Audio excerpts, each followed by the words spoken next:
Hello everyone, Freejack Prepper here. Well, this quick little video, I just wanted to throw out there that I see a lot of people prepping and they're buying a lot of food items and for any type of scenario. But I don't know how many of these people actually have tried the foods that they're storing.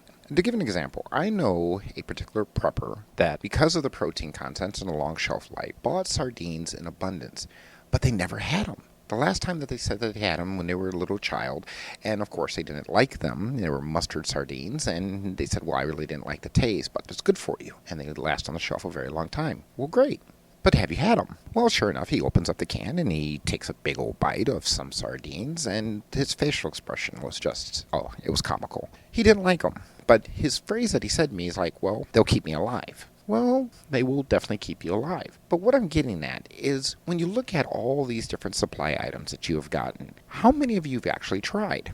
So I would suggest that for every food prep item that you decide to buy, whether because it has a long shelf life or it has a lot of protein, it has a lot of calories, you should eat them. You should eat your supplies. You should try them out. You look at your current pantry right now. You look in your pantry, you have everything on there that you like to eat, not because you should eat. So what I'm saying is you should start buying your store supplies and trying them out.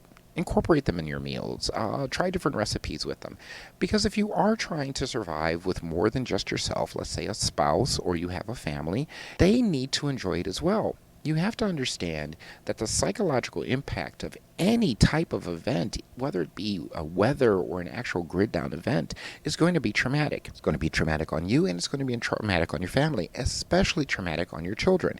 And children have been known to not eat certain foods simply because of the taste, the texture, or the look. So start trying them out. If you don't like them, try something new. Don't watch a whole bunch of survival videos and think, oh, well, I've got to get me more of these, or I've got to get myself a food dehydrator and dehydrate a whole bunch of potatoes because that's what people do to survive. No, if you don't know what they taste like, you might not like them. You have to go back to the psychological impact and aspect of survival. It's not just about having food to eat, but it's also dealing with the palatable levels of the food that you have that you are intending to consume. A lot of people have MREs. They went out and bought MREs. And just because they're MREs don't mean that they're good MREs. To give an example, back in 2007, I was stationed overseas, and they had gotten a shipment of the breakfast egg omelet MRE. And if you've ever had this, oh my God, you know that it just tastes horrible. It's like congealed snot, and the little bottle of Tabasco sauce does nothing but make it hot congealed snot. So would you want to eat this every single day if that's what you stored? If you bought 4 cases of breakfast MREs, is it something that you're going to want to consume on a day-to-day basis? And speaking of MREs, this goes to what I was going to bring up, and that is the little addition to an MRE that most people don't really understand, and that's the little dessert item. I actually had one person says, oh, look, they put Skittles in here. Oh, that's kind of cool. Well, you don't understand what those Skittles are there for. Why they included candied items in MREs many decades ago, it was for a psychological effect, whereas traumatic, and it gave the troops a slight bit of hope. It gives you that memory back to childhood. And I remember watching this one survival video where a person had put in his bug-out bag some Pop-Tarts.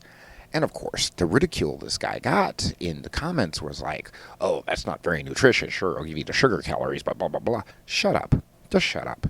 There is a reason why those Pop-Tarts are there, and I actually commented on this. Those Pop-Tarts let's say you're lost. You're lost in the woods. You're scared. It's traumatic to you. You don't know which way it's up. Those Pop-Tarts can calm your nerves. That little bit of comfort food can be the difference between panic and calm, and of course, life and death. So, when you are planning for all your food stores and all that, one, try out all your food items. Eat them. Incorporate them in meals. If you've never had Spam, there are thousands of Spam recipes out there. Try them. See if you like it. Maybe Spam is not what you need. Maybe you need to start buying canned ham instead. And 2, get yourself some of these little comfort food items that you know that can store for a long time. Why? Because in a traumatic event, especially if children are involved, they need that hope. They need that calming. They need to remember a happier time when life wasn't so screwed up. Give that to them. Provide them some of these comfort foods. Keep them calm and hopeful. So, look at your food stores now. See what items you haven't eaten a lot of. See ones that you haven't ever tried before, or ones that you only know how to make one recipe, and make some fun of it. You should be rotating your food items anyway, buying new and consuming the old. Enjoy them, try some recipes. See what you like, see what your family likes. Know where your hard-earned money is going. Just keep in mind that just because things have all gone to hell, doesn't mean you can't enjoy the foods that you eat. This is Freejack Prepper out. Be safe, live free, and God bless America. Thank you.